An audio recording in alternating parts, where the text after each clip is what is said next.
590 The Fan. Here's the Houston Rangers tonight at the ACC. I'm Andrew Walker with the Sportsnet Central update. Even one win is the Leafs' longest winning streak in a month. They'll look to make it two as the red-hot New York Rangers visit the ACC tonight. James Reimer expected to get his third consecutive start. Puck drop is 7:30 tonight.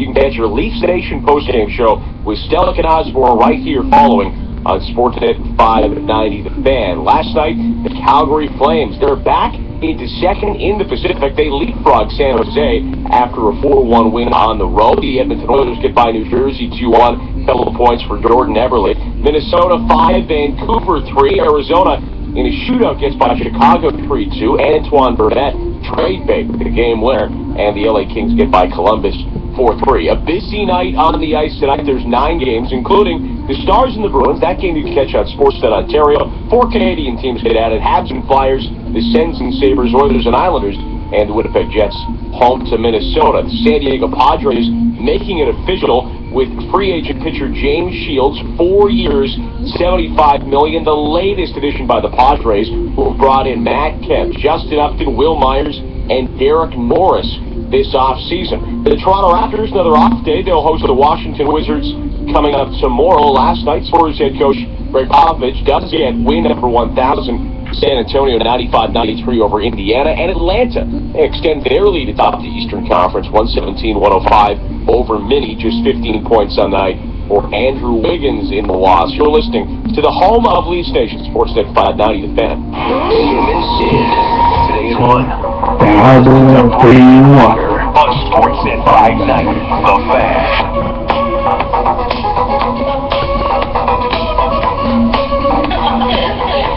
6:43 is Brady and Walker on your Tuesday. Leafs and Rangers tonight.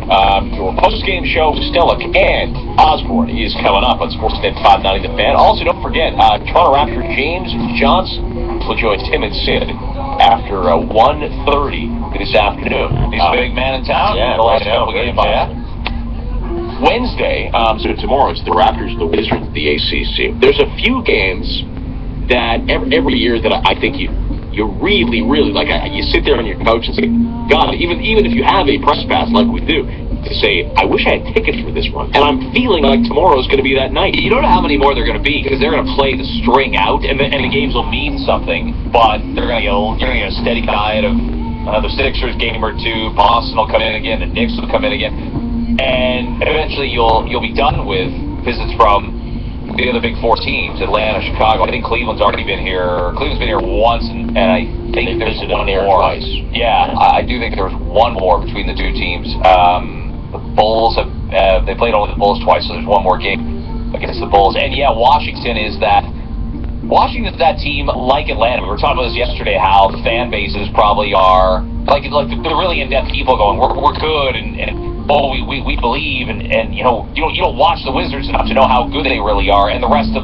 the country and the rest of the continent about the Raptors, the Wizards, and even the Hawks are like, you're gonna have to show me, because I never, I've never had any faith in Atlanta Hawks basketball. Last night even, that's a good win for Washington. They beat Orlando last night, a nothing team, but they did it without Bradley Beal. Remember, they were missing Bradley Beal when they came in here at the start of the season, and it looked awful. And the Raptors missed arguably their best guy, DeMar DeRozan, for a month and a half. 100%. So, it all works itself out. I hear what you're saying. The Raptors are 35-17. The Wizards are 33-20. You go to season ticket holder in Washington, and you say, could you beat the Raptors in a playoff series? They'd say, yes. Give us bring it on. Let's do it.